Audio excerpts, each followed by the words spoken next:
दोस्तों, एक बार फिर से स्वागत करता हूं मैं आप सभी लोगों का आपके अपने चैनल पर। नोटिस आता है, नोटिस को फाड़ के डायरेक्टली फेंक देना है। अगर बैंक से कोई भी नोटिस आता है तो उसका क्या मतलब है? काफ़ी लोग ये करते हैं, नोटिस आते ही नोटिस को फाड़ते हैं और फाड़ के बाहर फेंक देते हैं। बहुत लोग क्या करते हैं कि नोटिस को रिसीव ही नहीं करते, जब भी नोटिस आता है तो पोस्टमैन के द्वारा उनको वापस भेज देते हैं। तो किस नोटिस को हम लोग फाड़ के फेंक सकते हैं, किस नोटिस का हमें रिप्लाई करना चाहिए, किस किस तरीके के नोटिस होते हैं, सभी के बारे में बात करेंगे आज के इस वीडियो में। अगर आपका भी बैंक या एनबीएफसी से लोन है तो ये वीडियो आपके लिए बहुत ज़्यादा इंपॉर्टेंट होने वाला है। तो वीडियो को बिना स्किप किए लास्ट तक देखेंगे तो सारी बातें आपको डिटेल में समझ में आ सकेगी। इस वीडियो में मैं आपको एक एक करके नोटिस के नाम बताने वाला हूँ, जिस जिस नाम से आपको नोटिस आ सकते हैं और किन किन नोटिस का आपको रिप्लाई किन किन कंडीशंस में करना है या फिर नहीं करना है।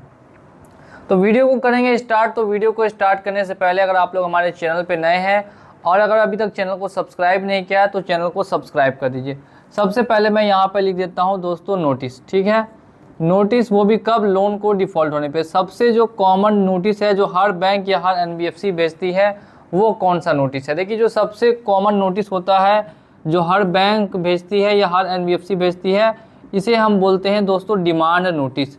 आपने भी अगर लोन लिया है तो आपको भी कभी ना कभी ये नोटिस ज़रूर आया होगा डिमांड नोटिस के नाम से। हर बैंक हर एनबीएफसी इस नोटिस को एक बार ज़रूर भेजती है, 2 महीने डिफ़ॉल्ट होने के बाद या कभी कभी 3 महीने डिफ़ॉल्ट होने के बाद या कभी 4 महीने डिफ़ॉल्ट होने के बाद ये नोटिस लेकिन आना ज़रूरी है।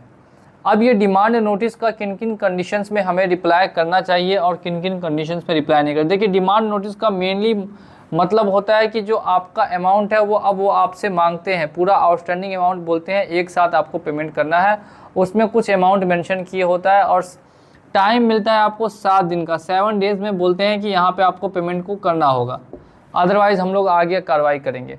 तो देखिए, डिमांड नोटिस अगर आपका कम लोन है, 5,000, 10,000, 15,000, 20,000 का लोन है तो रिप्लाई अगर आप नहीं भी करते हैं तो कोई दिक्कत यहाँ पे आपको देखने के लिए नहीं मिलेगी।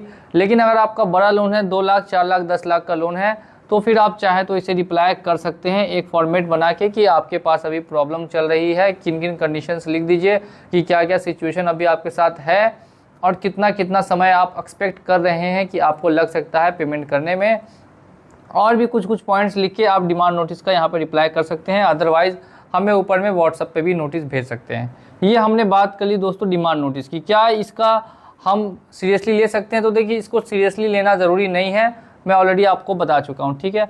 इसके बाद जो मोस्ट कॉमन नोटिस होता है उसे हम बोलते हैं लोन रिकॉल नोटिस। क्या बोलते हैं? लोन रिकॉल नोटिस, यानी कि LRN, लोन रिकॉल नोटिस। अब ये लोन रिकॉल नोटिस भी आपको डिमांड नोटिस के जस्ट बाद आता है। जैसे ही डिमांड नोटिस जाएगा, एक और नोटिस लोन रिकॉल नोटिस के नाम से भी जाना जाता है। अब इसका भी देखिए यहाँ पे आपको रिकॉल का मतलब ही समझ में आ गया होगा कि रिकॉल का मतलब है कि आपको फिर से याद दिलाया जा रहा है कि आपका लोन अभी जमा नहीं हुआ। यानी ये याद दिलाने के लिए नोटिस भेजा है कि आपका लोन अभी जमा नहीं हुआ, आप जल्द से जल्द अपने लोन की पेमेंट कर दें, नहीं तो हम आपके ऊपर आगे कार्रवाई करेंगे। क्या इसे हम लोग सीरियसली ले सकते हैं? तो देखिए, ये भी कुछ खास सीरियसली नहीं है। अगर आपने छोटे छोटे एनबीएफसी से लोन लिया है 10,000, 20,000, 5,000, 8,000 का, तो इसका रिप्लाई अगर आप नहीं भी करते हैं तो चल जाएगा। लेकिन अगर बहुत बड़ा लोन है 10 लाख, 5 लाख, 2 लाख का, तो आप इसका चाहे तो रिप्लाई कर सकते हैं, वो आपके ऊपर डिपेंड करता है। रिप्लाई कर भी सकते हैं और नहीं भी कर सकते हैं। नेक्स्ट हम लोग बात कर लेते हैं कि काफ़ी लोगों को फिर देखने के लिए ये भी मिलता है सेक्शन 25 का नोटिस। खासकर आदित्य बिरला वाले भेजते हैं और कुछ कंपनियां क्या भेजती हैं, सेक्शन 25 का नोटिस कि हम लोग सेक्शन 25 के तहत आपके ऊपर कार्रवाई करेंगे, आपका हमने ECS बाउंस कर दिया है, आपको सेक्शन 25 का नोटिस आ गया। मनी वाले क्या करते हैं? मनी वाले भेजते हैं सेक्शन 138, ठीक है। तो इस तरीके के कुछ नोटिस वगैरह देखने के लिए मिलते हैं। तो ये नोटिस कब आता है? देखिए, जब आपका ECS लगातार बाउंस हो रहा है तो ECS बाउंस होने के बाद कभी कभी बैंक वाले ये नोटिस भेज देते हैं कि आपका हम सेक्शन 25 लगाएंगे कि सेक्शन 138 लगाने वाले हैं और आपके ऊपर कार्रवाई करने वाले हैं। इसमें भी देखिए, जैसे मैंने इन नोटिस में बताया, सेम प्रोसेस इसमें भी रहेगा। छोटा लोन है इग्नोर कर दीजिए, अगर बड़ा लोन है तो एक रिप्लाई उनको भिजवा दीजिए, ठीक है। अब इसके अलावा एक और जो सबसे मेन नोटिस है जिसपे कि मैं पूरी वीडियो लेकर आ चुका हूँ, वो होता है दोस्तों आर्बिट्रेशन का। और उसमें भी अलग अलग तरीके के नोटिस आते हैं। इंटीमेशन का आता है और प्री आर्बिट्रेशन का आता है, फिर आर्बिट्रेशन का आता है, फिर ऑर्डर शीट, फिर अवार्ड शीट। अलग अलग तरीके के नोटिसेस देखने के लिए मिलते हैं आर्बिट्रेशन के नोटिस में। तो आर्बिट्रेशन के नोटिस पे मैं ऑलरेडी वीडियो बना चुका हूँ। अगर इसकी बात करें तो अगर आपका लोन अमाउंट कितना भी हो, लोन अमाउंट कितना भी हो, आपको इसको रिप्लाई करना पड़ेगा, ठीक है। इसको रिप्लाई आप कर दीजिए, लोन अमाउंट कितना भी है एक बार रिप्लाई करके उनको जवाब दे दीजिए। एक और चीज़ जो मैं आपको इस वीडियो में बताने वाला हूँ, जो किसी वीडियो में आपको पूरे यूट्यूब पे नहीं बताया जाएगा, जो मैं आपको आज के इस वीडियो में बताऊंगा। देखिए ज़्यादातर लोग क्या करते हैं, जो हम आपको बताएंगे वही सेम चीज़ आपको और भी जगह से पता देखने के लिए मिलेगी। तो इससे अच्छा आप हमारा चैनल फॉलो कीजिए और सारी जानकारी लेते रहिए। देखिए दो तरीके के यहाँ पे आपने आर्बिट्रेशन भी सुना होगा और एक आपको सुनता है के लिए मिलता है कॉन्सिलेशन, ठीक है। आर्बिट्रेशन भी और एक देखने के लिए मिलता है कॉन्सिलेशन का नोटिस भी। देखिए तो आर्बिट्रेशन और कॉन्सिलेशन काफ़ी लोग कंफ्यूज हो जाते हैं कि सर इन दोनों में क्या अंतर है, क्या दोनों सेम प्रोसेस है, तो इन दोनों में अगर अंतर है तो क्या है। देखिए दोस्तों आर्बिट्रेशन जो होता है वो लीगल होता है, ठीक है, ये लीगल होगा और ये जो है ये इलीगल नहीं होगा, ये इनफॉर्मल होगा, इनफॉर्मल होगा, ठीक है।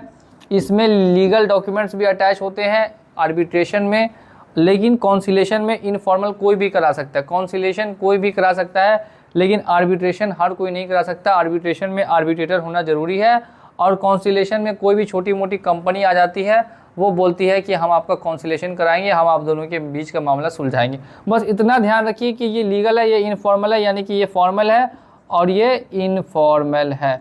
इसमें ऐसा कुछ भी लीगल नहीं होता है, कॉन्सिलेशन में कुछ भी लीगल नहीं होता है, जबकि आर्बिट्रेशन में लीगल होता है, ठीक है। तो इस चीज़ का बस आपको डिफरेंस है आर्बिट्रेशन में और साथ साथ में कॉन्सिलेशन में। देखने में लोगों को लगता है कि ये सेम है, लेकिन कुछ भी सेम नहीं है, थोड़ा सा इसमें डिफरेंस देखने के लिए मिल जाता है। प्रोसेस सेम बोल सकते हैं लेकिन डिफरेंस मैंने आपको ऑलरेडी यहाँ पे बता दिया है। कुछ एनबीएफसीआई क्या करती है कि आपको कॉन्सिलेशन का नोटिस भेज देती है और उस पर लिख देती है हम आर्बिट्रेशन करा रहे हैं, जबकि ये बिल्कुल गलत है, ऐसा नहीं होता। मैंने बहुत सारे नोटिस देखे हैं जिसपे कि कंपनी लिख देती है आर्बिट्रेशन एक्ट के तहत आपको नोटिस भेजा है, section 21 of arbitration and conciliation act की तरफ नोटिस भेज दिया और हमने आर्बिट्रेटर अपॉइंट कर दिया, जबकि ऐसा कुछ भी होता नहीं है, क्योंकि वो लोग असल में कॉन्सिलेशन करा रहे होते हैं किसी भी पार्टी से, थर्ड पार्टी से, और बोल देते हैं हम आर्बिट्रेशन करा रहे हैं। तो ये अंतर हो गया इन दोनों के बीच में। अब इसके अलावा भी कुछ कुछ नोटिस है जो देखने के लिए मिलते हैं। एक मिलता है आपको दोस्तों फाइनल वार्निंग नोटिस, ठीक है, एक मिलता है फाइनल वार्निंग नोटिस, एक मिलता है डनिंग लेटर, ऐसा करके भी कुछ आजकल आने लगा है डनिंग लेटर, ठीक है। तो ये भी कुछ तरीके के नोटिस है जो आजकल नए नए मार्केट में कंपनियां बना के भेज रही हैं। तो देखिए ये सारे नोटिस जो आपको मैंने बताए, जो भी सब आ रहे हैं, सभी के सभी बैंक से ही आ रहे हैं। बैंक की ही आपको ये सारे नोटिस भेज रही है, किसी न किसी एडवोकेट के द्वारा या अपने ही अंदर में उन्होंने किसी कंपनी को रखा हुआ, उसी के द्वारा ये सारे नोटिस आपको भेजे जा रहे हैं कि आप जल्द से जल्द उनका पेमेंट कर दीजिए। सभी नोटिस का मेन मकसद क्या होता है, तो इनका मेन जो मोटिव हम लोग बोलेंगे वो बोलेंगे सिर्फ और सिर्फ आपको रिमाइंडर देना कि हमारे पास आपका पैसा भी बचा है, इसको आप जल्दी से जल्द पेमेंट कर दीजिए। ये हमने बात कर ली दोस्तों हर तरीके के नोटिस के बारे में जो कॉमनली आते हैं।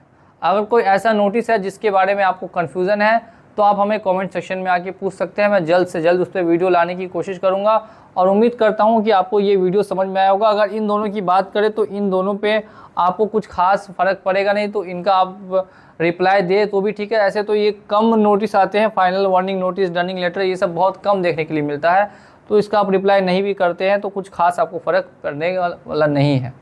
तो ये हो गया, हम लोगों ने बात कर लिया आज के इस वीडियो में मेन कॉमन नोटिस के बारे में। आर्बिट्रेशन का रिप्लाई करना इंपॉर्टेंट होता है, तो आर्बिट्रेशन का हमेशा रिप्लाई करें। कॉन्सिलेशन में आप रिप्लाई कर भी सकते हैं, नहीं भी कर सकते हैं, ये सब कुछ मीटिंग वगैरह से किया जाता है। डिमांड नोटिस मैंने बता दिया, रिकॉल बता दिया, सेक्शन 25(1)38 का नोटिस बता दिया और आर्बिट्रेशन एंड कॉन्सिलेशन का नोटिस बता दिया, ठीक है। तो इसी के साथ चलता हूँ आज के इस वीडियो में और मिलूंगा आप लोगों से अगली वीडियो में बहुत ही जल्द। जय हिंद, जय भारत।